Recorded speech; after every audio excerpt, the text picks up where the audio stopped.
muchísimas gracias por estar aquí a estas tempranas horas de la mañana, después de una jornada maratoniana como la de ayer, que nos ocupó casi 11 horas. Y sin más, y para intentar ajustarnos al tiempo, vamos a comenzar con la que es la última mesa redonda de esta sexta conferencia estatal de la cultura. Esta mesa lleva por título la gestión cultural en los ODS, acción social. Y para ilustrarla, pues estoy magníficamente acompañado. Es un honor presentar esta mesa de estas 4 expertas que van a presentar el tema. Cada una de ellas tendrá 15 minutos para exponer su visión y la de su institución sobre el tema de la mesa. ¿De acuerdo? Tengo que ser tajante, esto es muy feo para mí. Al final voy a ser el malo y voy a intentar que los tiempos se cumplan. Así que, bueno, por favor no me odiéis, créeme, soy encantador. Así que, sin más, vamos a comenzar con la primera de las ponentes. Ella es Maite Ibáñez Jiménez, muchas gracias por acompañarnos. Y ella es nacida en Valencia en 1973. Es doctora de Historia del Arte por la Universidad de Valencia, por lo que le doy la enhorabuena, y gestora cultural y también miembro de la Asociación Valenciana de Críticos de Arte y de Mujeres en las Artes Visuales. Autora también de libros como Escenarios para la exposición temporal, Cruzando el umbral del museo, y de Iván Centre del Carmen, la exposición como obra de arte. Ambos estudios editados por la institución Alfons el Magnànim. También es autora de diversos artículos sobre museografía y cultura visual en las revistas Lápiz, M Magazine, Magma, Archivo de Arte Valenciano o RDM. Es comisaria de la muestra A piel de cama, miradas sobre un espacio cotidiano, presentada en la Sala Parpalló. Ha participado como docente en el Diploma de Posgrado de Educación Artística y Gestión de Museos y desde 2002 y hasta 2019 ha trabajado como técnico de gestión en el Centre Cultural La Nau y en el Palacio de Cerveró, todos de la Universidad de Valencia. Actualmente ha abierto un nuevo periodo como responsable política en la gestión municipal y es concejala de Acción Cultural del Ayuntamiento de Valencia por el Grupo Socialista. Bienvenida. Y estos son tus 15 minutos.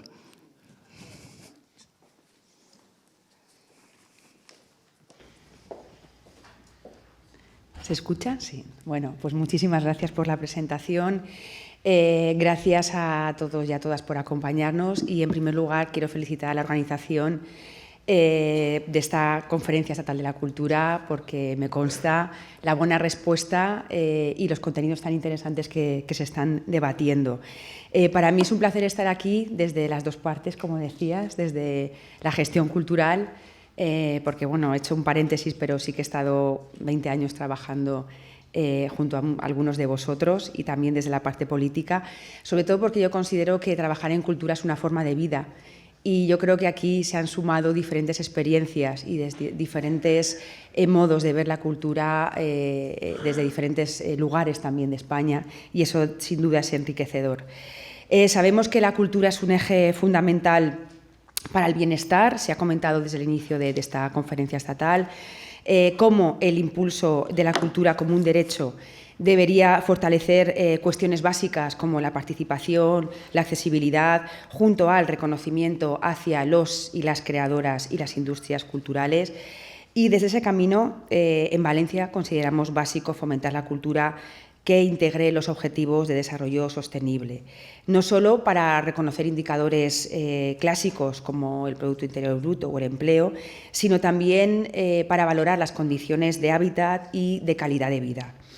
Hay que tener en cuenta, y me consta que se ha revisado también durante estos días, que la Agenda 2030 no contó con incorporar un ODS específico que situara la cultura como un elemento imprescindible, quizá porque todos sabemos que la cultura es un espacio transversal, en ocasiones difíciles de definir, pero no por eso tenemos que dejar de reclamar que la cultura sea considerada como una esfera más dentro del desarrollo sostenible y sobre todo porque abarca todos los ámbitos de la actividad humana y conforma una de las principales fuentes de valor y de cohesión social. Vemos aquí un poco la imagen, ¿no? Esa ocultación a veces o esa invisibilidad explícita, ¿no?, de lo que debería de ser la cultura, aunque esté presente en diferentes espacios. Por lo tanto, el desarrollo sostenible es una oportunidad para el sector cultural porque ofrece una nueva mirada a través de la cual entender el mundo, nos invita a reinventarnos, a reflexionar sobre sus objetivos y, sobre todo, a ajustarnos a las nuevas demandas actuales. Esta oportunidad es triple porque, en primer lugar, permite repensar la relación con las audiencias, identificar nuevos públicos, desarrollando políticas inclusivas y transformadoras. También permite generar nuevos servicios a través de la innovación, de la investigación y, por último, también empuja a las entidades y a los agentes culturales a buscar nuevas vías de financiación en este panorama complejo y cambiante, porque, bueno, muy probablemente cualquier iniciativa futura que quiera captar tanto fondos públicos o privados debe demostrar su alineación y su aportación a los ODS, y eso, sin duda, es un esfuerzo para mejorar este camino. El concepto de desarrollo sostenible se articula en 3 dimensiones, que sabemos que es la sostenibilidad medioambiental, la inclusión social y la prosperidad económica, pero, sin duda, la dimensión cultural debería de ser ese cuarto pilar, sobre todo para entender el desarrollo sostenible de ahora y del futuro. Y, consecuentemente, pues desde las administraciones debemos de integrar estos valores y aportaciones a la conservación medioambiental, a la emergencia climática, trabajar hacia un nuevo modelo cultural basado en una gestión más sostenible. Yo sí que quería comenzar, simplemente van a ser unas imágenes de apoyo, porque desde el Ayuntamiento de Valencia hemos trabajado dentro del marco estratégico de Valencia 2030. Es un marco que define la proyección de la ciudad en función de 6 miradas, que sería como ciudad saludable, sostenible, próspera y emprendedora, compartida, creativa y mediterránea. Porque, aunque de alguna manera todas las grandes ciudades compartimos estos ejes similares fundamentados en los ODS, este es un marco estratégico adaptado a la realidad de la ciudad de Valencia, sobre todo desde el sentido de cómo la vivimos y cómo convivimos en ella. Y yo creo que esta imagen, que es el inicio, ¿no?, de la apertura de los teatros, en este caso de la Mután, después de ese periodo de confinamiento, nos puede también representar cuál sería también un inicio, un antes y un después también dentro de la gestión cultural, dentro de la gestión de públicos, de todas las medidas sanitarias que hemos puesto y de una mirada también del valor de la cultura que nos acompañó durante ese confinamiento y nos permitió abrir una ventana al mundo que hasta entonces quizá no estaba tan valorada. Ahora tenemos que seguir, sin duda, reforzándola. Este documento que os decía, este marco estratégico, lo llevamos al Pleno del Ayuntamiento, abrimos un proceso participativo, sobre todo porque queremos que sea un documento vivo, que sea un instrumento que evolucione y, sobre todo, que se adapte a los modelos y a los nuevos contextos que, sin duda, hemos abierto después de esta situación de pandemia. Como es difícil, ¿no?, empezar a revisar todos los ODS y cómo conecta la cultura, porque, bueno, realmente está presente en la mayoría de ellos, sí que me gustaría citar algunos ejemplos. Por ejemplo, tanto de la mano del proyectos de la ciudad como directamente desde la Concejalía de Acción Cultural. Por ejemplo, yo sé que estuvo también Nuria Anguita, directora del IBAM, aquí. Habló de diferentes proyectos del IBAM, pero sí que me gustaría subrayar, por ejemplo, el plan de sostenibilidad plurianual que tiene, que incluye líneas de análisis que revisan estas prácticas. Luego, haciendo una mirada a varios ODS, el 7, el 11, el 15, vinculado a consumo responsable, materiales sostenibles, cómo nos acercan a esa revisión de patrimonio material e inmaterial, cómo contamos con ese tipo de materiales y qué contamos. Sí que me gustaría explicar muy brevemente el proyecto que hemos impulsado sobre la musealización de la Alquería Félix, sobre todo porque también conecta con el Libro Verde para la gestión sostenible del patrimonio cultural, una iniciativa del Ministerio de Cultura y Deporte, que todavía, si no me equivoco, está en fase de borrador y que pretende ser una herramienta que facilite la gestión diaria de los bienes culturales y favorezca las buenas prácticas.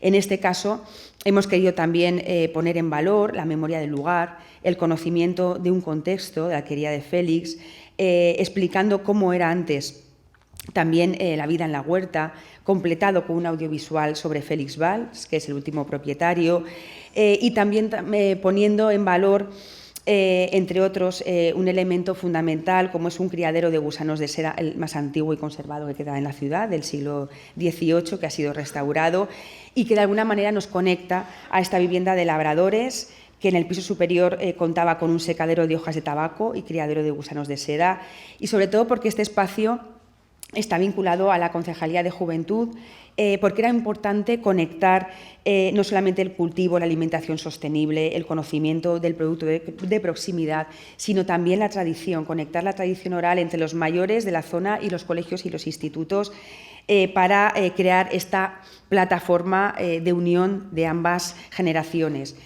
Fundamental en los ODS y en la cultura, evidentemente, el 5, la igualdad de género.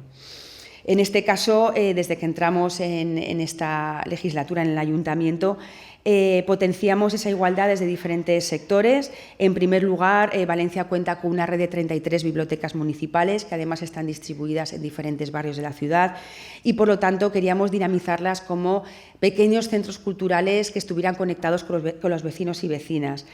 Desde el primer momento impulsamos el sumarnos a la red de bibliotecas en igualdad a través de la Asociación Clásicas y Modernas para no solamente impulsar el conocimiento de autoras, también la adquisición de libros de escritoras y actividades de impulso a la lectura.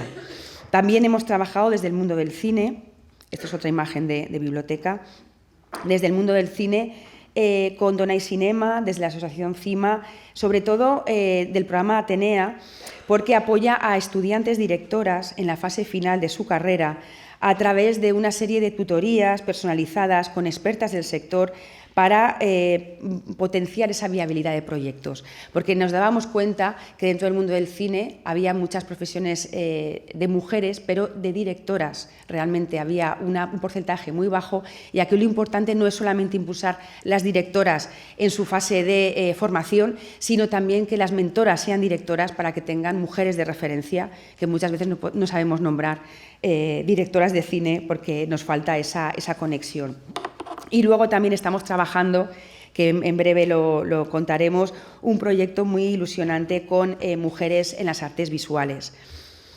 Por otra parte, el ODS 4, la educación de calidad. Yo añadiría que sería la educación para toda la vida, tanto desde los niños hasta los mayores. Pero sí recordar que Valencia forma parte de la red de ciudades educadoras, tiene como actividad principal el pleno infantil, donde los niños y niñas hacen diferentes propuestas a los concejales y al alcalde, preguntas vinculadas a sus barrios. Y en este caso sí que quería revisar esa participación que hemos abierto con la capitalidad del diseño, donde la red de colegios de la ciudad intervino con motivo del Día de la Ciudad Educadora, visualizando la importancia del diseño como herramienta que favorece también la transformación de la ciudad. Cada centro diseñó su propio cartel, que además formó parte del mobiliario urbano, donde representaban la importancia del diseño en la ciudad, y en este caso contamos con más de 3.600 alumnos de la ciudad de Valencia que participaron en este proyecto, que el hilo conductor era por una ciudad en convivencia, porque la educación es un eje fundamental de la convivencia intergeneracional y, por lo tanto, también tenemos que trabajar desde este impulso. Al mismo tiempo, hemos trabajado con el Instituto para la Investigación y Desarrollo de los Procesos de Creación y Arteterapia, IDECART, que desarrolló el proyecto Diseño lo Porvenir. Este proyecto tuvo como objetivo potenciar las relaciones y los valores en el contexto de la inclusión a través del diseño, del arte y la arteterapia. Fue un proyecto de co-creación en colaboración con personas jóvenes de un centro de inserción sociolaboral, que además pusimos en contacto para que dialogaran con el vecindario del barrio sobre sus necesidades y oportunidades. Con toda esa información impulsaron un proceso de diseño colaborativo donde los vecinos y vecinas eran el centro de este proyecto a través de, como veis, fotografías ampliadas. Recuerda un poco, si conocéis la película de Agnes Varda, la de Caras y Lugares, ¿no? Un poco como esa integración de la vida del barrio. Y sobre todo fue importante porque diseñar también es una forma de relacionarnos con los objetos, con el entorno, con las personas, y sin duda fue una experiencia fundamental tanto para los jóvenes como para las personas del barrio. Conectando estos valores de sostenibilidad y de acción social, sí que me gustaría recordar la frase de Víctor Papenek, que cuando afirma la única dirección que tiene sentido es el diseño orientado a las personas. Y por eso, por haber sido capitalidad mundial del diseño y por su potencial social, nuestro paso más inmediato es completar la candidatura de Valencia para que forme parte de la red de ciudades creativas de UNESCO, desde la categoría de diseño. Esta red es una red creada para promover la cooperación entre las ciudades, que identifiquen la creatividad como un factor estratégico de desarrollo urbano sostenible, y además es una red también que potencia la creatividad, las industrias culturales en el centro de un plan de desarrollo local, y es lo que también queremos refortalecer desde la ciudad de Valencia y cooperar también a nivel internacional desde estos valores y desde esta materia. Vale, así que voy a ir deprisísima. Me gustaría centrarme, aparte de en el ODS 8, trabajo decente. Yo creo que es fundamental esa potencia del manual de buenas prácticas que permita mejorar el mercado laboral del sector cultural, las industrias culturales, pero no olvidarnos de los espectadores. Y ahí sí que centro los 3 últimos minutos, que sería el ODS 10 de la reducción de desigualdades. En 2020 hicimos unas jornadas sobre cultura inclusiva en el Teatro Musical, organizadas por Adonar, y hay que recordar que en pocas ocasiones evaluamos el impacto de la cultura desde esa perspectiva. Es decir, sobre participación cultural sabemos que se distribuye de manera desigual, y no solo hablamos desde el punto de vista del acceso a los bienes culturales, y por lo tanto, desde gobiernos municipales tenemos que generar políticas contra la desigualdad, porque además sabemos que la desigualdad cultural no aparece en las otras desigualdades, es decir, es más difícil de visibilizar. Tenemos diagnósticos sobre carencias y vulnerabilidad sociales de los barrios de Valencia, pero no sobre las carencias y vulnerabilidad cultural en la ciudad. Por eso, como también decía al principio, es nuestra labor consolidar la cultura como un derecho, descentralizar y trabajar desde todos los barrios, a través de proyectos propios, culturales, también desde las administraciones, desde la cocreación, la gestión y también desde los proyectos de inclusión social, porque yo creo que es fundamental hablar de hacer realidad el derecho y el acceso a la práctica cultural.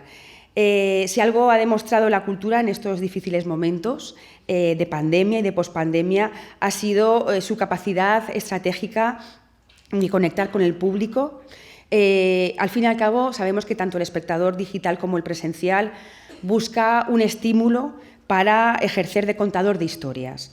Por lo tanto, todas las generaciones tienen que sentirse parte de este proceso creativo, y todas las zonas, en este caso de una ciudad, tienen que sentirse partícipes de los procesos culturales. Yo creo que es un reto que tenemos entre todos y todas, esa inclusión y esa participación que no solamente está vinculada a hacer una cultura gratuita, que muchas veces sabemos, ¿no?, que puede facilitar. Muchas veces los proyectos gratuitos no implican que tengan esa accesibilidad de todos y todas.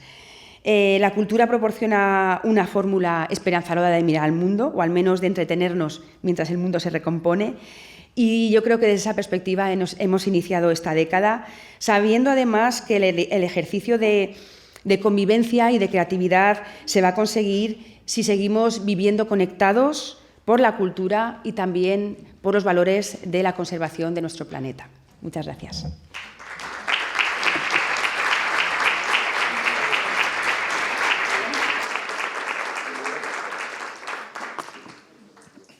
Bien, muchísimas gracias, Maite. Una vez más, disculpa por este rollo castrense con el tiempo que impone el ser puntuales. También desde aquí daros las gracias, porque si no fuera el apoyo del Ayuntamiento de Valencia ha sido fundamental para el desarrollo de esta sexta conferencia estatal de la cultura. Muchísimas gracias. Y bueno, pues pasamos sin más a la siguiente ponente, que viene de Madrid. Y ella es Nerea García Garmendia. Y ella es técnico en gestión cultural en Centro, en el Palacio de Cibeles, donde coordina exposiciones y actividades culturales. Durante los últimos 15 años ha trabajado en espacios y proyectos culturales del Ayuntamiento de Madrid, tales como Medialas Prado y Matadero. así como también en las áreas de innovación y actividades culturales de la empresa municipal de gestión cultural Madrid Destino. Desde 2017 se ha especializado en gestión con perspectiva medioambiental, impulsando acciones de sostenibilidad y de responsabilidad social corporativa en las campañas y centros culturales de la ciudad. Es licenciada, por otro lado, en Periodismo por la Universidad de Navarra, máster en Gestión Cultural por la Universidad Carlos III de Madrid y comenzó su carrera profesional en el Instituto Cervantes de Nueva York. Bienvenida, Nerea. Gracias. ¿Técnicamente todo bien? Pues nada, Gracias. este es tu público y nosotros, y los siguientes 15 minutos son enteros para ti. Muchas gracias. Bueno, gracias Antonio y al resto de la organización por invitarme, a vosotros por estar aquí a estas horas de la mañana, al final ya del Congreso, que ha sido muy intenso. Yo quería enfocar la presentación, no tanto a hablar de la sostenibilidad en este caso, que es a lo que me he estado dedicando los últimos años, entre que pasaba de un centro cultural a otro en la gestión de actividades culturales. He pasado una época trabajando transversalmente con fiestas, campañas culturales y centros culturales en temas de sostenibilidad. Quería centrar en esto la presentación y sobre todo en proyectos como muy concretos, muy de base, que es de donde yo trabajo como técnico de gestión, que puedan servir como inspiración para, a partir de ahí, generar innovación a otra escala. Entonces, bueno, yo sí que quería ir como muy al terreno, muy a lo concreto y a experiencias pequeñas, pero que creo que tienen mucho potencial. También decir, claro, que pertenezco a la empresa de gestión cultural municipal Madrid Destino, que es 100% de titularidad municipal, pero no represento al ayuntamiento ni a ninguna corporación municipal, o sea que en ese sentido también quería como ubicarme ahí, por si acaso.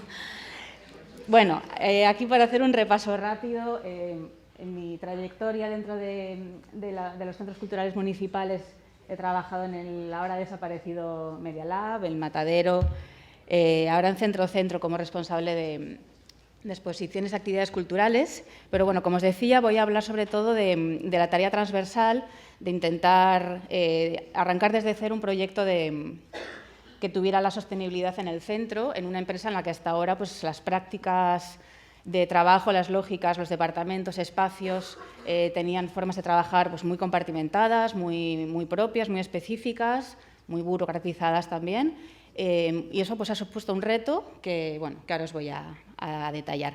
Por haceros un poco la escala de la variedad del objeto social de la empresa, Madrid Destino, además de estos centros que os he mencionado ya, gestiona otros centros culturales como el Conde Duque, Espacio Abierto Quinta de los Molinos, Matadero y algunas de las instituciones que lo componen, el Teatro de Títeres del Retiro, el Circo Price, Teatro Español, Naves del Español El Matadero, el Fernán Gómez y, sobre todo, importante también para lo que viene después, fiestas y campañas culturales de calle de mucho impacto en la ciudad. Las fiestas de San Isidro, los Veranos de la Villa, que es un festival de 2 meses de duración.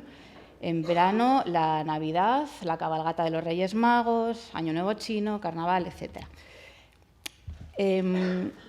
Cuando se crea el Departamento de Innovación en 2017, se plantea como con cuatro patas unipersonales al final a la hora de trabajar, que serían la cuestión de la sostenibilidad medioambiental, la accesibilidad, inclusión y transparencia. Yo me centraré en la primera porque el trabajo que se ha hecho en las demás ha sido ímprobo, pero ahí serían mis compañeras las que tendrían que hablar con rigor de todo eso. Entonces, voy a hablar de acciones muy concretas en sostenibilidad y de las fases que hemos diseñado.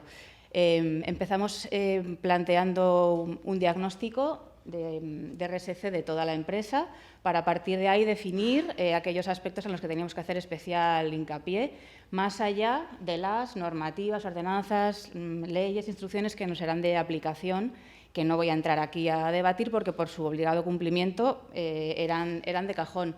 Lo que teníamos que trabajar nosotros era como en sensibilizar desde otros lugares y sobre todo también en hacer un poco de hincapié en que algunas de las cuestiones que considerábamos que deberían ser tratadas de manera normativa, efectivamente lo acabarán siendo, como ha sido el caso, por ejemplo, de la compensación de CO2, bueno, o sea, la medición de CO2, del impacto de las actividades, la utilización de generadores de fase 5 para que tuvieran un impacto medioambiental menor, que luego sí que se han ido incorporando a las normativas de sostenibilidad de los siguientes años.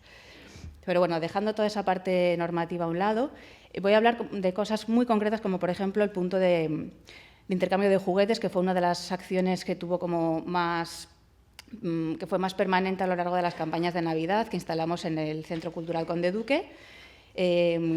Temáticas, el primer año se llamaba Juguetes que se mueven, en 2019, y lo dinamizamos con una asociación, una entidad de acogida a personas refugiadas y colectivos vulnerables. Al año siguiente nos dedicamos a hacer sobre todo difusión de los Objetivos de Desarrollo Sostenible y del fomento de la economía circular. Por supuesto, hacíamos materiales, hacíamos talleres inclusivos con intérprete en lengua de signos, eso en todas las actividades. En los que han participado más de 2.000 personas, entre niños, niñas, adultos. Se han intercambiado más de 1.000 juguetes, que por lo tanto ni se han comprado ni se han tirado. Hemos hecho 80 talleres de reparación, gratuitos, familiares, enfocados sobre todo al público. Iréis viendo que es casi todo lo que hemos hecho al final ha sido enfocado a la infancia, pero porque creemos que también es ahí donde hay que incidir, no solo porque la oferta cultural para la infancia es más reducida de lo que nos gustaría, sino porque creo que los niños y niñas de ahora son los que en el futuro van a tomar las decisiones importantes dentro de 30 o 40 años, y me parece importante que empiecen teniendo experiencias significativas, ¿no? Y de valor con estos valores. Bueno, pues aquí veis aquí algunos de los materiales que trabajábamos con los ODS. Y otro tipo de actividades que hacíamos, por ejemplo, conciertos, actividades propias. Todo esto son actividades que nosotros programamos dentro de las campañas preexistentes de Madrid Destino, ¿no? Por ejemplo, esto fue en la navideña Feria de las Culturas El Matadero. Hicimos conciertos con instrumentos reciclados, con intérprete en lengua de signos, con mochilas vibratorias para niños y niñas con baja audición que pudieran sentir el concierto aunque no lo pudieran escuchar. Talleres de construcción de biodigestores caseros para generar energía a partir de restos orgánicos, ciclos de espectáculos de títeres hechos con material reciclado en el Teatro de Títeres del Parque del Retiro, en otros espacios de la ciudad, en centros culturales, bibliotecas, exposiciones, concursos y creación de materiales didácticos, en fin, un largo etcétera. Una actividad que como prototipo nos parece interesante, en las fiestas de San Isidro, que si las conocéis sabéis que tiene mucha afluencia de público, sobre todo en espacios y entornos naturales como la pradera de San Isidro, y que sufren bastante, ¿no?, esa saturación de personas. Creamos un proyecto que se llamaba el Reciclabel, con la idea de concienciar en que los plásticos y las latas de todas las celebraciones que se hacen en la pradera durante todos esos días tuvieran un fin que no fuera el estar en la hierba. Creamos la figura de las capitanas medioambientales, que servían como mediadoras entre el público y el entorno, con la idea de animar a los participantes, sobre todo niños y niñas, a detectar dónde estaban esos residuos en el espacio natural, a recogerlos y realizar una escultura colaborativa con forma de clavel, en la que recuperamos kilos de botellas, latas que estaban convertidas en basura en ese momento, y acabaron siendo parte de este proyecto colectivo, que fue como muy festivo, muy familiar. Las capitanas tuvieron bastante visibilidad pública, fue una experiencia divertida, pero desde luego que tuvo un buen impacto. Ellas además también fueron las encargadas de repartir los 4.000 ceniceros para evitar que las colillas acabaran sobre el césped y con todo el problema de toxicidad y de contaminación que eso podía suponer. En ese sentido, pues sí que conseguimos que durante esos días se minimizara en una pequeña parte ese impacto nocivo sobre esos, no solamente la pradera, sino otros espacios verdes de la ciudad donde también había conciertos y bastante saturación. Un proyecto que es pequeño, pero que creo que ha tenido un impacto bastante alto, sobre todo a nivel como de coste-beneficio, ha sido la sustitución de los envoltorios de los caramelos de la cabalgata de Reyes sustituir el plástico por papel biodegradable y compostable.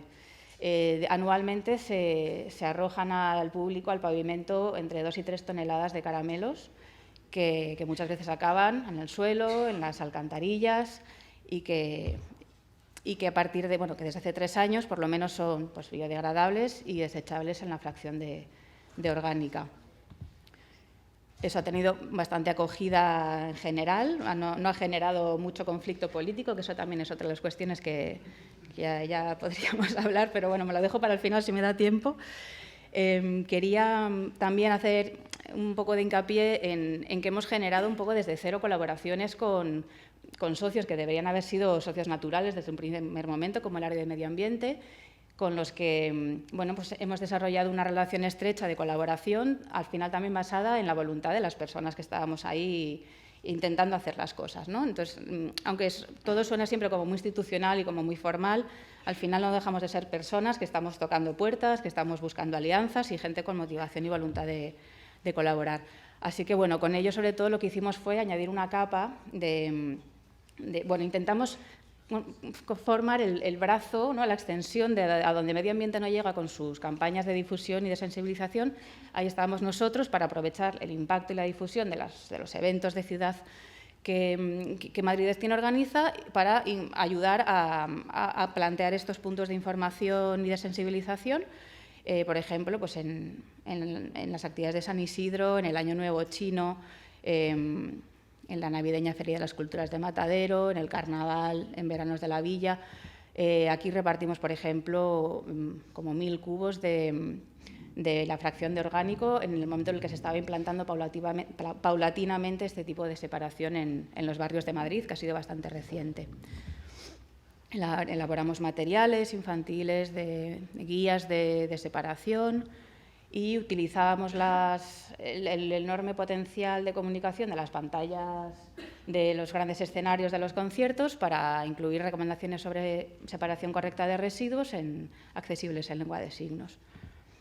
Todo esto, al final, pues Medio Ambiente también agradeció tener un aliado al otro lado y nos lo reconocieron con un premio por la motivación y en fin. El Medio Ambiente nos dio un galardón en 2019 que lo guardamos como con mucho cariño porque, pues efectivamente fue el reconocimiento de un trabajo que había sido bastante invisible previamente. Pero por detenerme en un proyecto más específico, que ya veo que me quedan 3 minutos. 3 y 10 segundos. Vale. Quería hablar de algo que me parece que puede ser muy replicable en otros contextos, que a lo mejor os puede resultar de utilidad, que fue el plan de reutilización de materiales en desuso con fines sociales. Descubrimos que teníamos un pabellón en la Casa de Campo de 2.600 metros cuadrados, que informalmente se había convertido en un almacén de atrezos, de materiales, de escenografías, de restos de escenografías de los teatros, de carrozas de los Reyes Magos, del Año Nuevo Chino, señaléticas, mobiliarios que se habían ido acumulando a lo largo de los años. Era un almacén informal porque no estaba inventariado, no pertenecía al activo de la empresa. Estaba considerado que no iba a tener nuevos usos dentro de nuestros proyectos, pero desde luego no habían terminado su vida útil.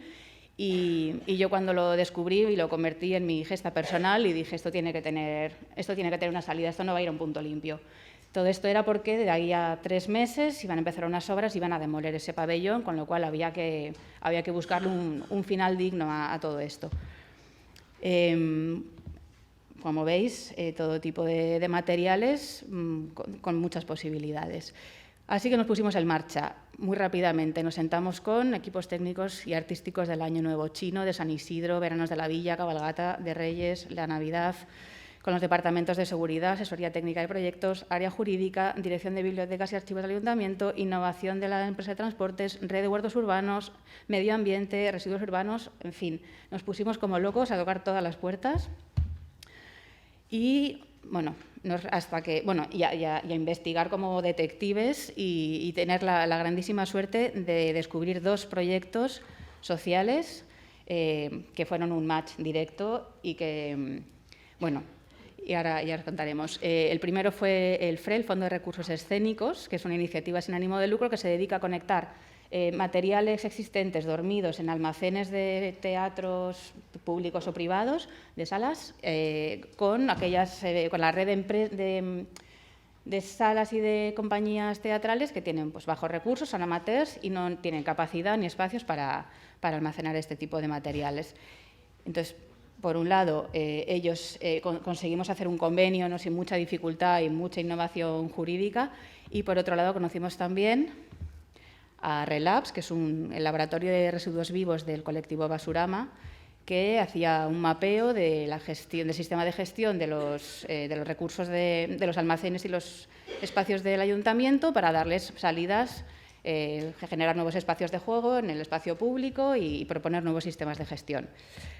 En el programa de huertos urbanos donamos lonas, como veis aquí, de escenarios y maderas para la creación de espacios de sombra y de encuentro en los huertos urbanos y en los bancales, y creamos una convocatoria abierta a todas las entidades sin ánimo de lucro, sociales, culturales, vecinales, asociaciones de alumnos, para donar el resto de los materiales de una manera libre, de libre concurrencia. Participaron más de 100 entidades. Estos fueron los materiales que en 3 días conseguimos vaciar. Así que en 3 días la conseguimos. Con lo cual, bueno, generamos una serie de alianzas. No solamente eso es lo importante, que fue fundamental, pero bueno, todo lo que se ganó por el camino. Y bueno, esto sí que lo quería leer muy rápido. Bueno, quería hablar de, primero eso, de que en muchos casos, como en este, el trabajo ha venido desde abajo, desde tocar las puertas, desde insistir y desde conseguir que todos estos proyectos fueran defendidos también desde arriba, que es lo que necesitamos, es que las direcciones apoyen y defiendan estos proyectos estructuralmente y con recursos humanos y económicos, y que la legislación también apoye las posibilidades de generar nuevos entornos, nuevas colaboraciones, nuevas estrategias, convenios en los que se permite este tipo de innovación, que se apliquen las cláusulas sociales y medioambientales, que se apliquen los criterios de eficiencia, pero no solamente económica, sino también que se valoren.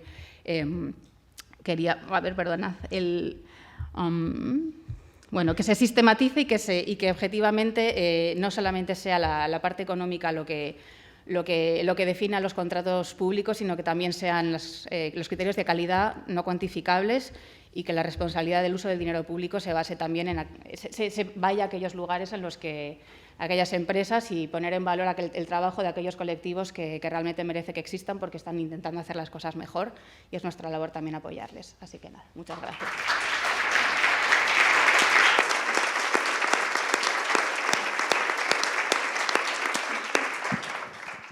Bueno, no sé. Me funciona el micro, pensaba que lo había destruido.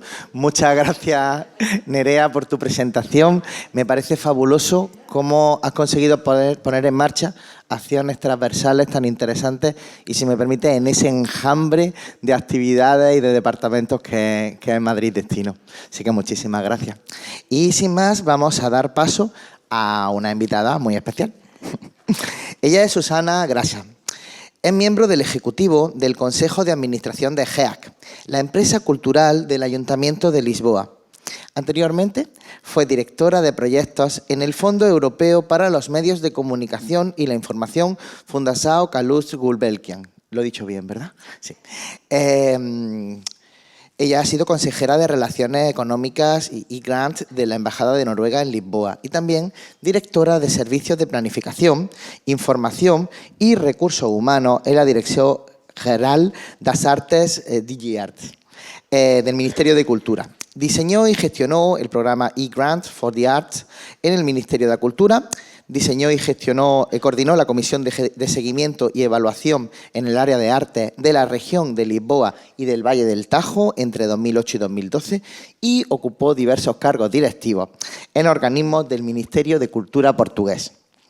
Es economista, es doctora en Filosofía vaya, pero Filosofía y Economía, por la Universidad Erasmus de Rotterdam. Es profesora de Economía de la Cultura en los niveles de máster y doctorado desde 2008, habiendo impartido clases en varias universidades. Por último, es investigadora en el mismo campo en Creare Foundation. Bienvenida, Susana. Además, una curiosidad sobre esta ponencia. Ella se va a dirigir a nosotros en portugués. Le he pedido que hable bastante lento, que tengo entendido que para los valencianos parlantes será más fácil de entenderla que para los que solamente hablamos castellano, pero por favor que sea bastante tranquila la presentación. Y nada, este es tu público y 15 minutos a partir de ahora.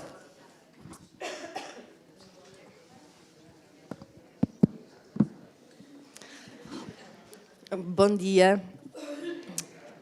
Espero que todos consigam compreender-me. Se tiverem algum problema em compreender, eu repito. Ainda por cima estou muito constipada, pior ainda.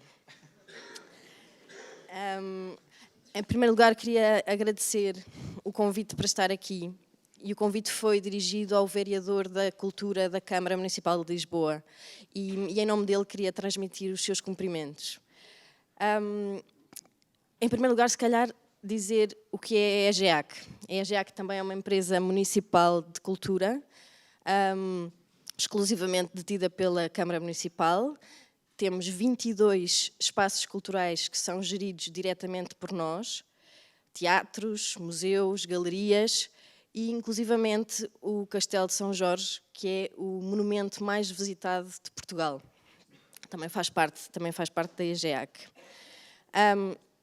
Em primeiro lugar, e se calhar um bocadinho como enquadramento teórico, até porque sou economista da cultura, dizer que não é a minha abordagem preferida dizer que a cultura é uma ferramenta para qualquer coisa. Não é propriamente um motor de desenvolvimento económico e social. A cultura é o que é e é um setor com o seu valor próprio, e no âmbito da economia e da cultura nós temos formas de expressar esses impactos e essas externalidades que são esses efeitos secundários positivos que o desenvolvimento da atividade da cultura pode trazer precisamente a esses outros setores. Esta designação da ferramenta acaba por, muitas vezes, instrumentalizar um pouco a cultura e isso muitas vezes não é positivo, mesmo para a própria advocacy, não é? Para advogar em prol da cultura. E por isso nós, no fundo, nós podemos procurar alcançar estes impactos, podemos provocar estas externalidades, não é? As externalidades são estes efeitos colaterais, muitas vezes imprevistos, que a cultura causa em todos, na nossa sociedade, na nossa economia, até na nossa educação. E, portanto, nós podemos procurá-los, mas as nossas práticas e as nossas experiências artísticas, eu penso que podem e devem ser desenhadas com base no valor intrínseco dessas próprias experiências, daquilo que nós queremos promover em termos de desenvolvimento da própria cultura.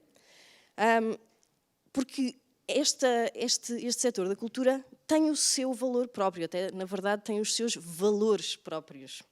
E estes valores próprios também são estudados, também são capturados por diversas disciplinas e muito por uma interdisciplinaridade, ou seja, economia, sociologia, estudos culturais, estética, tudo isso pode contribuir, e aí também me refiro àquilo que também falámos ontem sobre a questão da avaliação. Existem formas que estão a ser estudadas, que estão a ser desenvolvidas em várias universidades, que visam precisamente captar esse valor para além dos outros valores que já estão mais ou menos definidos para os outros setores. E assim, quando nós falamos de objetivos de desenvolvimento sustentável, e na cultura, não penso que se deva usar a cultura para os atingir. Nós vamos aqui tentar, talvez, uma abordagem em que vamos perceber de que forma é que a cultura, no seu desenvolvimento, na sua implementação, acaba por contribuir e pode interligar-se com esses objetivos do desenvolvimento sustentável. E aqui ligo também com Lisboa Municipal. Este é um tema sobre o qual a Câmara Municipal de Lisboa se tem debruçado bastante, e desde há muito tempo. E teve um papel muito intenso e muito ativo, ainda que não muito bem sucedido, na defesa de um objetivo específico para a cultura. Lisboa é co-presidente do Comitê de Cultura de Cidades e Governos Locais Unidos e é cidade líder da Agenda 21 para a Cultura. E não tendo sido possível acrescentar esse tal 18º Objetivo de Desenvolvimento Sustentável, a estratégia depois passou então dentro da Câmara de Lisboa para identificar em cada Objetivo de Desenvolvimento Sustentável qual era o papel da cultura. E dentro do universo da Câmara e dentro do universo da EGEAC, a EGEAC tem vários projetos que no fundo vão diretamente ao encontro dos Objetivos de Desenvolvimento Sustentável e vou-vos dar aqui alguns exemplos. Nós tivemos uma exposição no Museu de Lisboa, que é um dos espaços da EGEAC, que se chamava Hortas de Lisboa, da Idade Média ao século XXI. Esta exposição era sobre os espaços dedicados ao cultivo de produtos hortícolas na cidade de Lisboa. Não sei se já tiveram a oportunidade de ir a Lisboa, mas se forem um bocadinho para fora do centro, em qualquer quadradinho, os lisboetas plantam qualquer coisa, mesmo que não seja autorizado. É impressionante, até ao lado das autoestradas, está tudo plantado.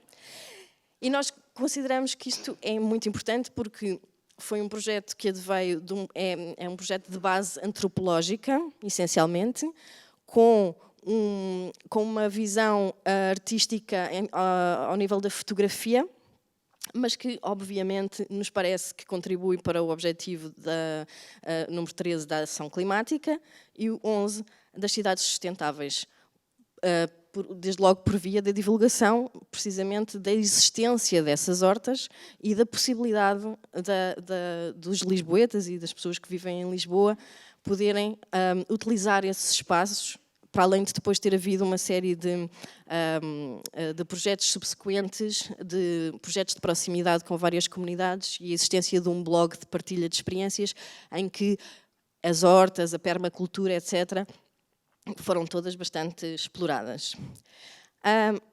Numa vertente diferente, temos um projeto que se chamou Antiprincesas, que tem a ver muito com a questão da igualdade de género, já que, no fundo, visava contar às crianças as histórias de grandes mulheres da história, mulheres de todas as áreas, e em que, no fundo, fazia-se a apologia, no fundo, da não princesa. Era a mulher forte, que domina, que é relevante e que vale por si própria. Na questão da educação de qualidade, existe um projeto que se chama De Escola, que tem a ver com a promoção das idas de crianças ao teatro, a várias exposições, ou seja, a várias experiências artísticas, conjugado com formação dos próprios professores para que eles possam estar eles próprios preparados para acompanharem as crianças a essas experiências. De uma forma mais genérica, temos 2 grandes projetos na EGEAC que estão a ser desenvolvidos neste momento. Por um lado, um projeto que tem a ver precisamente com a sustentabilidade e mais com a sustentabilidade ambiental. Estamos a desenvolver um protocolo com uma universidade grande em Portugal, que é a Universidade Nova de Lisboa, que tem muito know-how no desenvolvimento de projetos, mesmo para a própria universidade, de transformação precisamente de todas as operações em algo que esteja adaptado e que seja mais eficiente, e dessa forma vamos tentar precisamente implementar este tipo de projetos e esta questão dos cenários, da recuperação de cenários é uma coisa muito interessante e que para nós seria também fundamental e que já vou levar a ideia. Portanto, em termos ambientais temos esta parceria com a Universidade Nova e em termos do objetivo 10, a redução das desigualdades, o meu conselho de administração, ou seja, eu entrei na EGEAC só em agosto.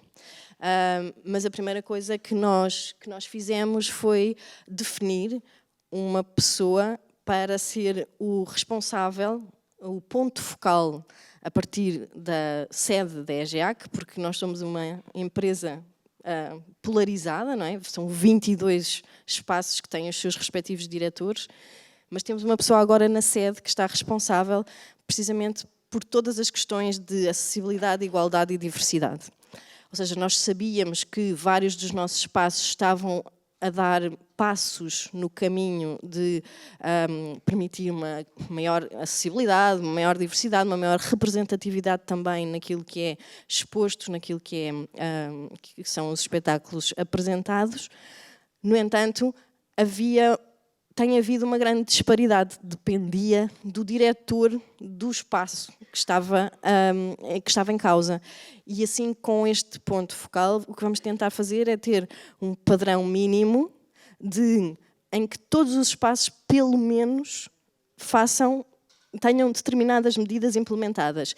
E depois vamos incrementando de forma ajustada também a cada um dos espaços e a cada uma das missões destes espaços, mas estamos a tentar que haja este acompanhamento no fundo, mais centralizado, para que tenhamos a certeza de que os nossos espaços, que nenhum dos nossos espaços está a falhar, pelo menos neste nosso padrão mínimo.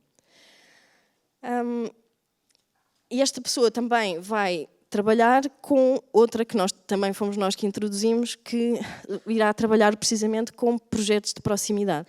Ou seja, no sentido de promovermos precisamente a redução das desigualdades, vamos tentar ir ao encontro das pessoas mais do que esperar que as pessoas venham ao nosso encontro e, portanto, vamos ter aqui uma pessoa que vai estar dedicada a introduzir metodologias de trabalho de proximidade, mais uma vez, de forma transversal. Também sabíamos que havia espaços que estavam mais avançados do que outros neste aspecto e agora vamos tentar que todos estejam mais ou menos no mesmo nível.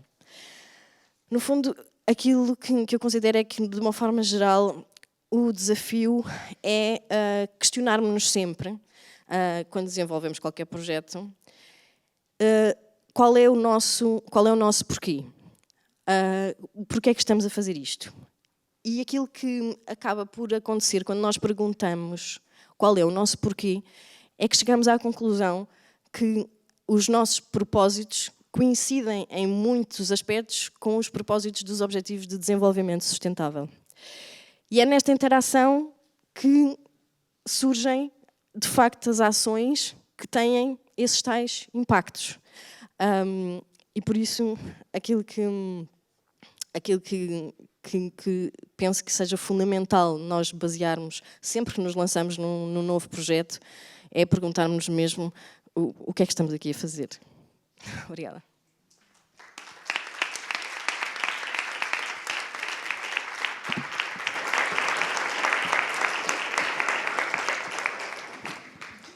Muchísimas gracias, Susana, especialmente por ese esfuerzo que ha hecho en hablar despacio para que nos podamos entender. Aparte hace muchísimos proyectos, si me permite, Susana. Yo no la conocía, pero está colaborando con su equipo sin saber que iba a venir aquí. Y trabaja muchísimo el tema de la accesibilidad. Tienen un proyecto que se llama Inclusive Theatres para trabajar con, en fin, acercando el teatro a personas con distintos tipos de discapacidad sensitiva, fundamentalmente visual y auditiva, para que puedan disfrutar del teatro de la misma manera que lo disfrutamos cualquier persona oyente o visual. Así que enhorabuena por todos esos proyectos.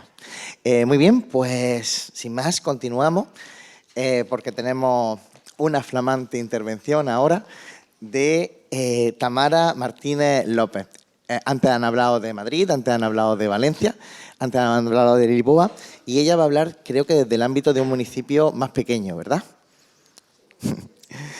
Bueno, Tamara es nacida en Benimaclet en 1977 y con 14 años se trasladó con su familia a vivir en Benifaraig, en la Horta Nord. En verano de 2015, con el cambio político de las instituciones valencianas, asumió de la mano de Compromís el cargo de alcaldesa de Benifaraig, que ocupa desde entonces y que compagina con el de la subsecretaría de la Federación Valenciana de Municipis y Provincias, desde 2009 creo, ¿no? Es licenciada en Historia del Arte por la Universidad de Valencia, compañera, y máster en Gestión Cultural por la Universidad Politécnica de Valencia. Ha cursado numerosos cursos relacionados con la administración pública, tanto de carácter genérico como especializado, en el ámbito del patrimonio y en el ámbito de la gestión cultural. En el 2007 asumió el cargo de técnica de cultura de la Diputación de Valencia como funcionaria, donde ha trabajado en diversos servicios y donde actualmente ocupa la plaza de cap d'unitat de producció de serveis culturals. Por lo que se refiere a su trayectoria cívica y política, se integró como independiente en las listas del Bloc d'Estudiants Agermanats, coincidiendo con las elecciones sindicales durante el último curso de su carrera universitaria. Años después se afilió al Bloc Nacionalista Valencià, del que fue miembro de la Ejecutiva Nacional.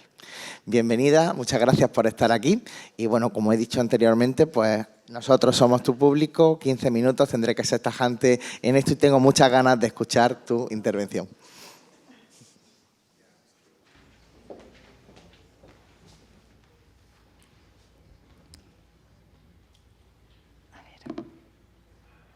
Me ha desaparecido la presentación. Perdona, los problemas técnicos de última hora.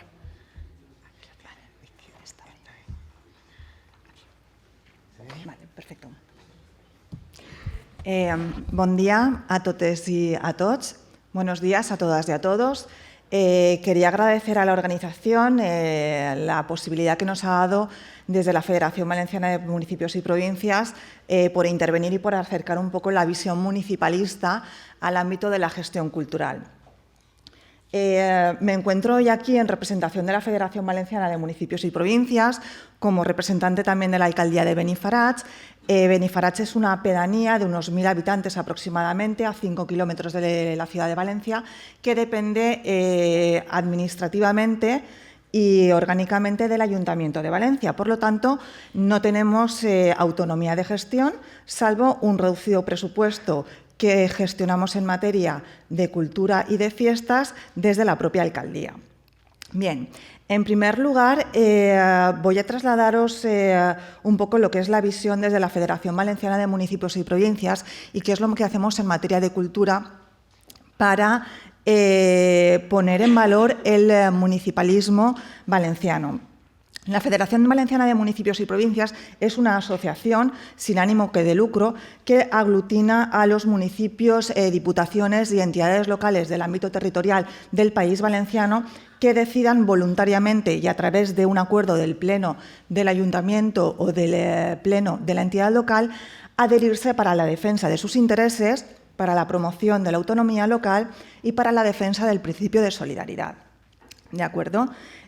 Nuestra composición es una composición orgánica que dispone de un consejo, de una comisión ejecutiva, de presidencia, vicepresidencia, junta de portavoces y que tiene una serie de comisiones de trabajo.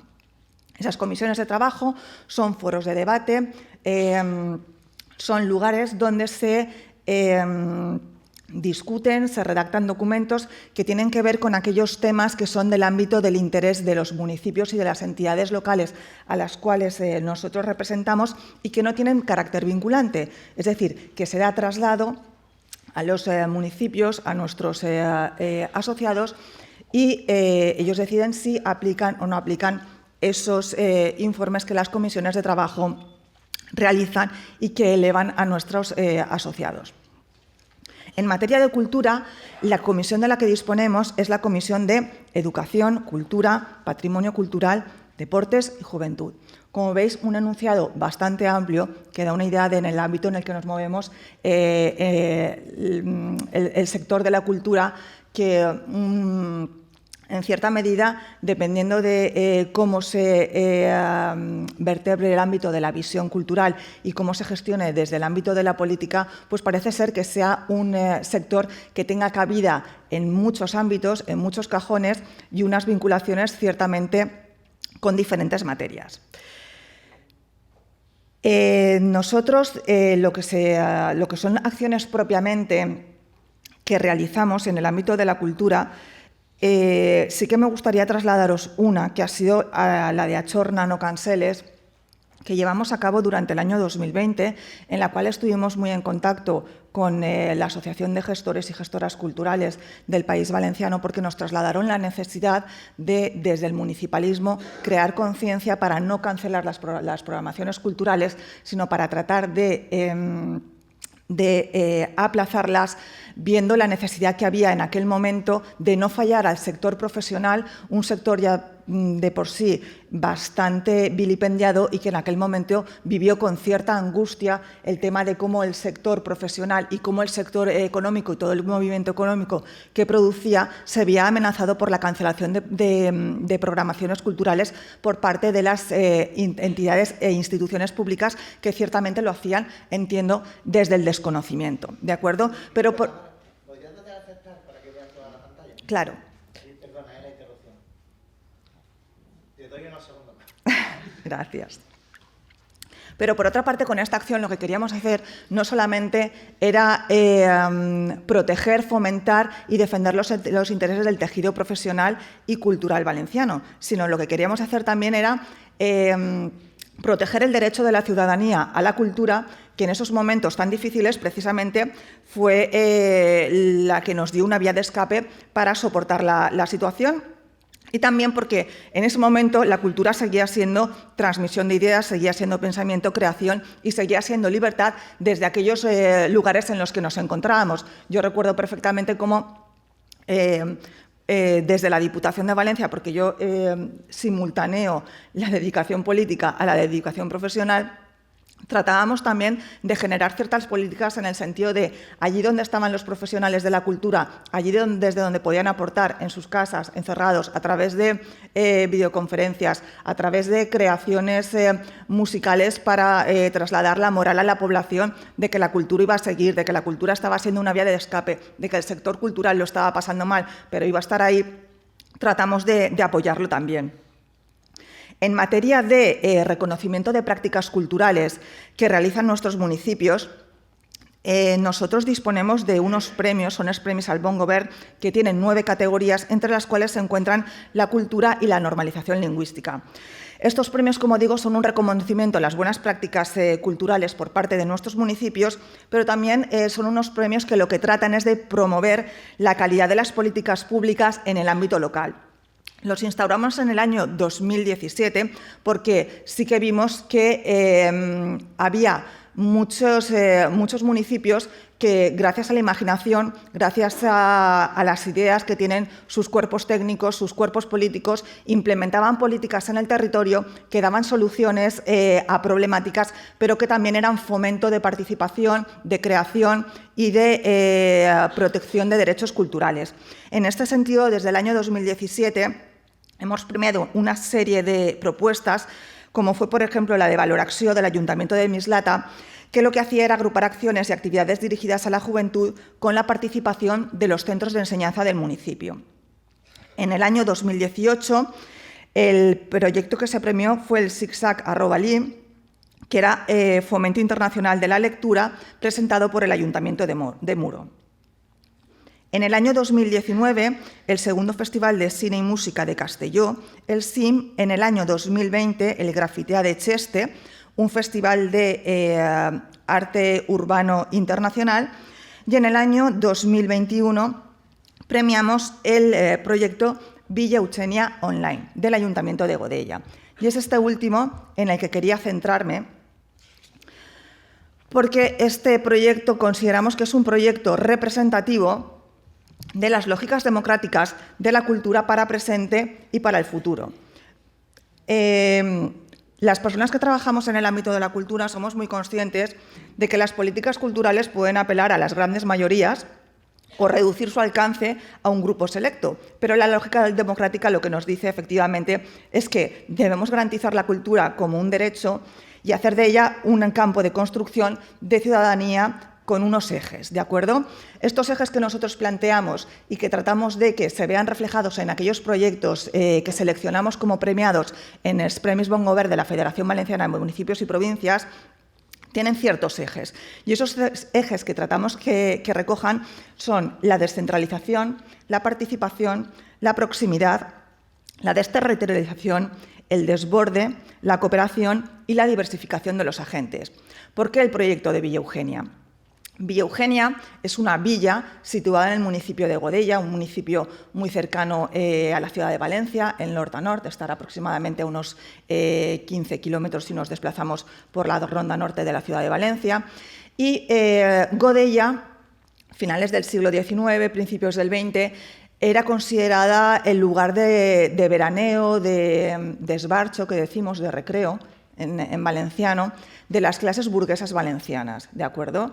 Hubo, digamos, un movimiento de construcción de villas de veraneo donde este perfil de la sociedad valenciana pasaba su tiempo de recreo, su tiempo libre y demás, y generaron un movimiento cultural en torno a esos momentos que para ellos eran momentos de ocio y de descanso, con obras de teatro, con conferencias, con actividades en torno a la lectura, etcétera, etcétera. Yo he impregnado el perfil del municipio de Godella, ¿de acuerdo?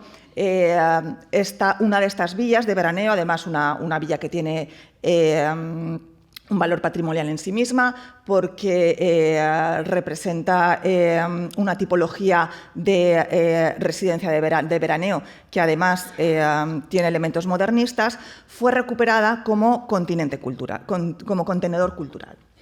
Como contenedor cultural, aquí se han hecho recitales, se hacen exposiciones, etcétera, etcétera. ¿Qué sucedió durante el año 2020?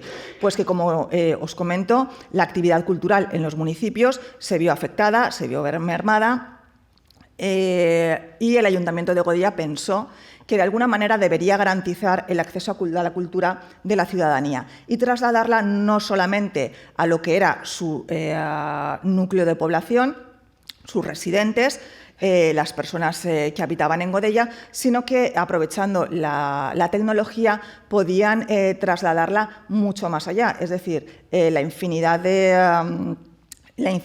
sin fronteras que permite las nuevas tecnologías. Entonces, a través de Villa Eugenia, lo que hicieron fue aquellas exposiciones que se habían programado y que estaba pensado programar durante este periodo, siempre y cuando las condiciones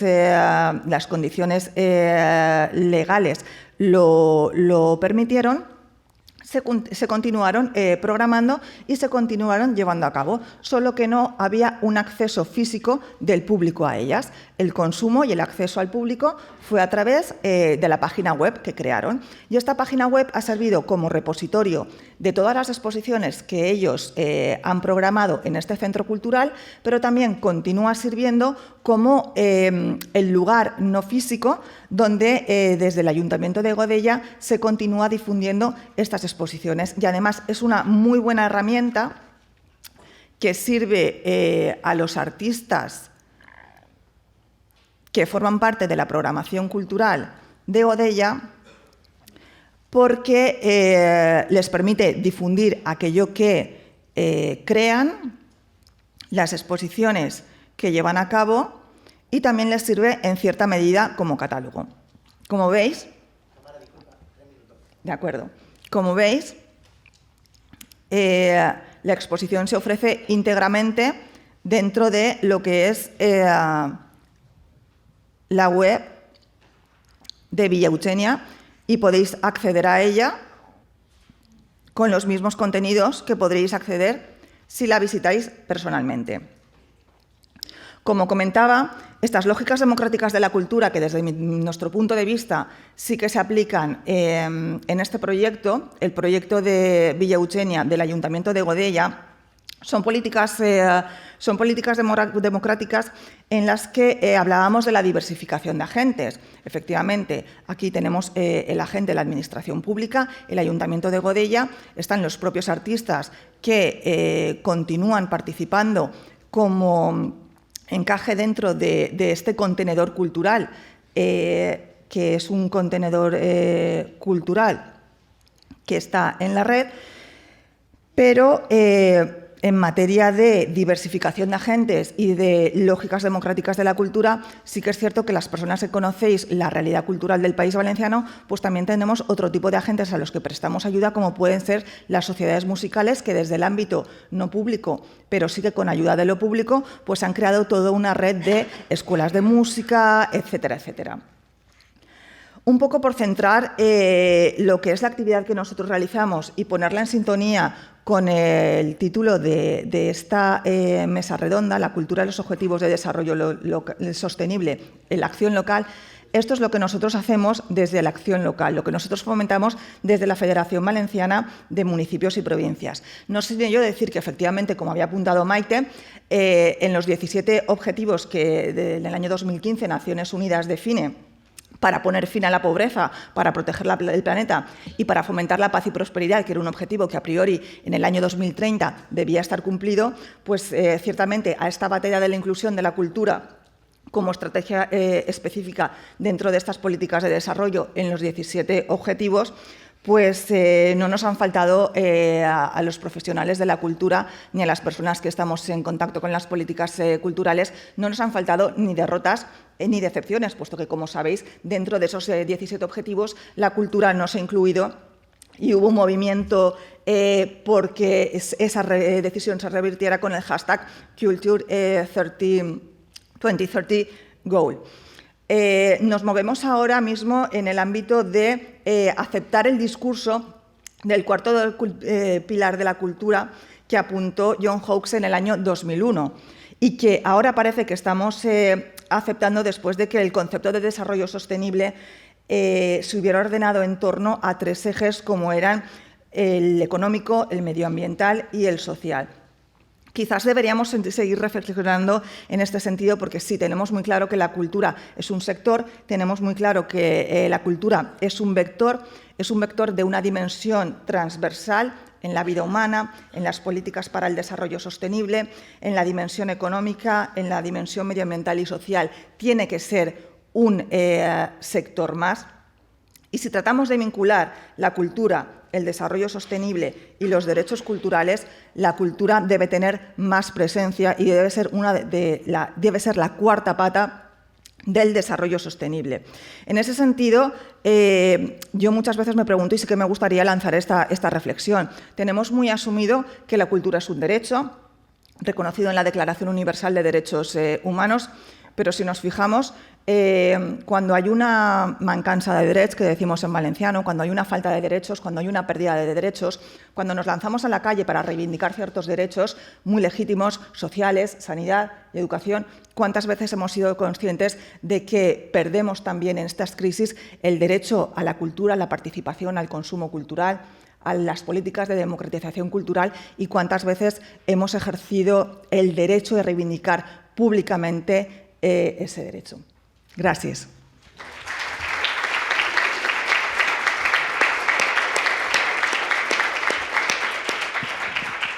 Muchas gracias, Tamara. Muy esperanzadora tu intervención.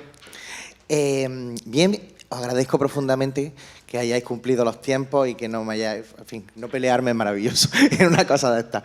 En cualquier caso voy a mirar con cara de ruego a la organización porque tendríamos unos 10 minutos para aceptar preguntas del público.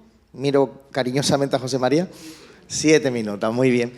Pues aprovechemos el tiempo. ¿Tienen alguna pregunta que lanzarle a este magnífico plantel de profesionales hoy aquí presentes? Porque si no, me lanzo yo.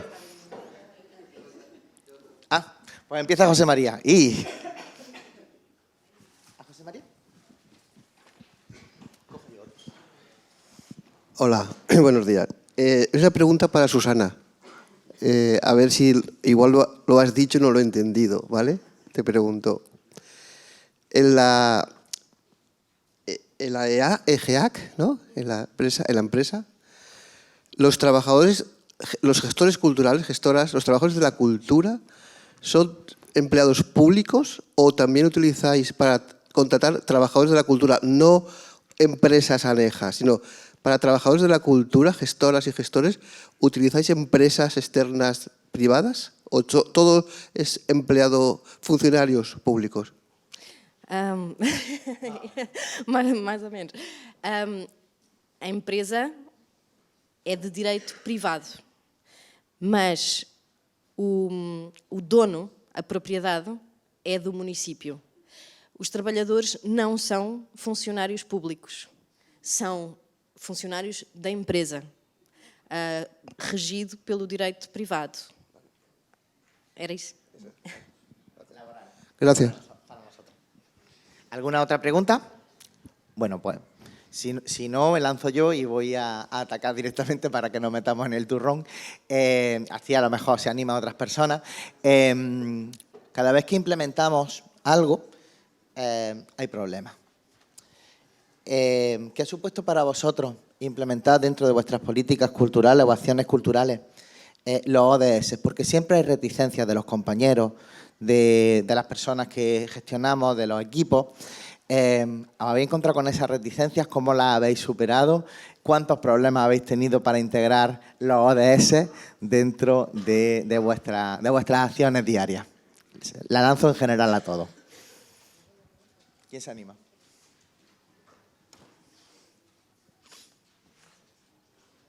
¿Le pueden dar sonido, por favor? Si no, pues ahora. ¿No? Si no, Muy rápido. Yo muy rápido, simplemente así como titulares. A ver, dificultades, no sé, yo creo que es cuestión de explicar las necesidades, de aplicarlos y ver los resultados. Yo creo que eso es la mejor carta de presentación. Y luego, en cuanto a dificultades, bueno, pues hay que hacer mucha pedagogía. Yo creo que hay que explicar la necesidad de integrarlos y bueno, qué consecuencias tiene. Y luego también ver las respuestas en general de la ciudadanía y de los públicos. Y luego, claro, hay un factor importante que es el presupuesto. Y el presupuesto es importante que se incremente y que se canalice hacia estos objetivos. muchas gracias. ¿Alguien quiere...? Lo tenéis ahí escondido. Ah, lo tenías escondido.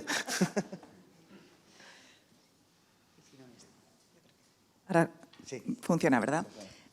Como decía Maite, los presupuestos condicionan mucho las plantillas de profesionales que tenemos a disposición para implementar objetivos, no solamente eso, sino también para implementar otros tipos de objetivos y las campañas y políticas culturales que queremos llevar a cabo.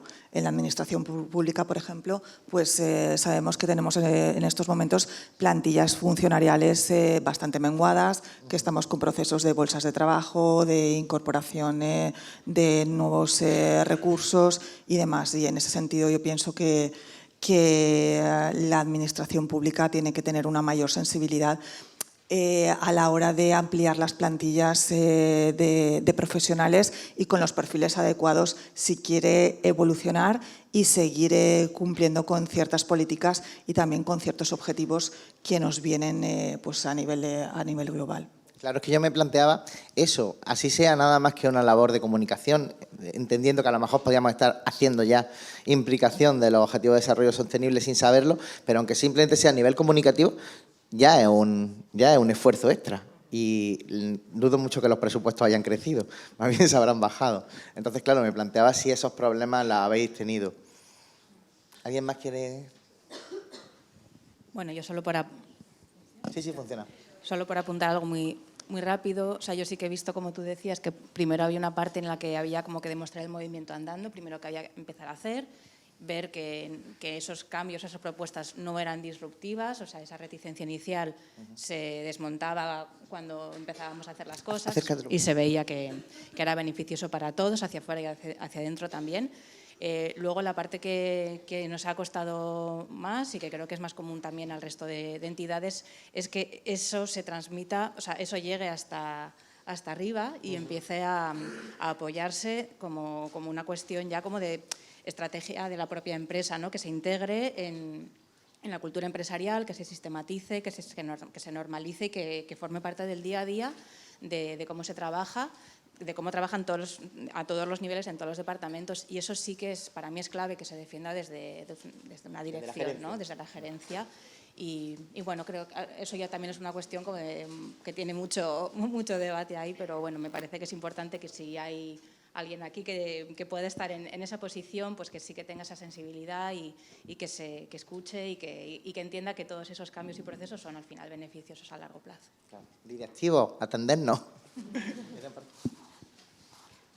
Talvez falar bocadinho dessa parte da gestão e quando vem de cima para baixo, é que também, quando vem de cima para baixo, também existe alguma resistência, porque quer dizer que quem está na administração está a impor formas de funcionar e nesse sentido é muito importante a tal comunicação e perceber de que maneira é que podemos chegar aos executores para que as coisas sejam efetivamente feitas e feitas com um entendimento e com uma boa vontade e perceber qual é o caminho que estamos a percorrer em conjunto. Nem sempre é fácil também estar nessa posição de quem vai impor formas de fazer. Muy bien. ¿Alguna pregunta más o pasamos directamente al café? Parece que hay ganas de café. Pues nada, una vez más reiteraros el agradecimiento.